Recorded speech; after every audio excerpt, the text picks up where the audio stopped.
Hello friends, आज हम बात करेंगे पृथ्वी की संरचना से संबंधित प्रश्न और उत्तर। तो क्वेश्चन नंबर 1, पृथ्वी की संरचना में कितनी परतें होती हैं? तो 3 परतें होती हैं, क्रस्ट, मैंटल और कोर। नेक्स्ट, पृथ्वी की सबसे बाहरी परत का नाम क्या है? तो क्रस्ट। नेक्स्ट, भूपर्पटी कितनी मोटी होती है? तो 30 से 70 किलोमीटर। महासागरीय भाग में लगभग 5 से 10 किलोमीटर, महाद्वीप में 3 से 70 किलोमीटर और महासागरीय में 5 से 10 किलोमीटर। पृथ्वी की सबसे मोटी परत कौन सी है? तो मेंटल है। पृथ्वी की सबसे अंदरूनी परत कौन सी है? कोर।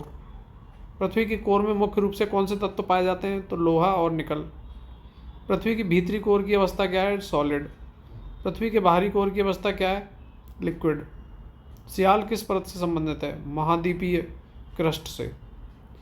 सीमा किससे संबंधित है? महासागरीय क्रस्ट से। भूकंप तरंगों का अध्ययन किस यंत्र से किया जाता है? तो सिस्मोग्राफ। नेक्स्ट, भूकंपी तरंगों से हमें पृथ्वी की संरचना की जानकारी कैसे मिलती है? विभिन्न परतों में उनकी गति से, परिवर्तन से। नेक्स्ट, भूपर्पटी में सबसे अधिक पाया जाने वाला तत्व कौन सा है? यानी क्रस्ट में ऑक्सीजन। नेक्स्ट, पृथ्वी के कुल आयतन का सबसे बड़ा भाग किस परत में है? मेंटल में लगभग 84%। पृथ्वी का तापमान अंदर की ओर बढ़ने की दर क्या है? 32 मीटर ट्रैवल करने पर 1 डिग्री सेल्सियस टेम्परेचर बढ़ जाता है।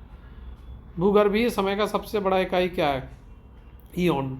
नेक्स्ट, पृथ्वी के चुंबकीय क्षेत्र किस परत के कारण उत्पन्न होता है? Outer core. पृथ्वी की परतों की जानकारी के लिए कौन सी तरंगें उपयोगी होती हैं? P waves, S waves. Next, कौन सी तरंगें तरल माध्यम में नहीं जा सकती? S waves. नेक्स्ट, लिथोस्फीयर किससे मिलकर बना होता है? क्रस्ट और ऊपरी मेंटल से। नेक्स्ट, एस्थेनोस्फीयर क्या है? मेंटल की वह परत जो लचीली और अर्ध द्रव अवस्था में होती है। नेक्स्ट, टेक्टोनिक प्लेटें किस परत में स्थित होती हैं? लिथोस्फीयर में। नेक्स्ट, प्लेट विवर्तनिकी सिद्धांत किससे संबंधित है? पृथ्वी की तरह सतह पर प्लेटों की गति और उनकी क्रिया से। नेक्स्ट, पृथ्वी की सतह कितने प्रतिशत जल से ढकी है?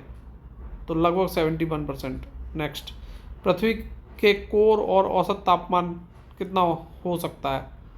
तो 7000 डिग्री के अप्रॉक्स कोर में टेम्परेचर हो सकता है। Thanks for watching.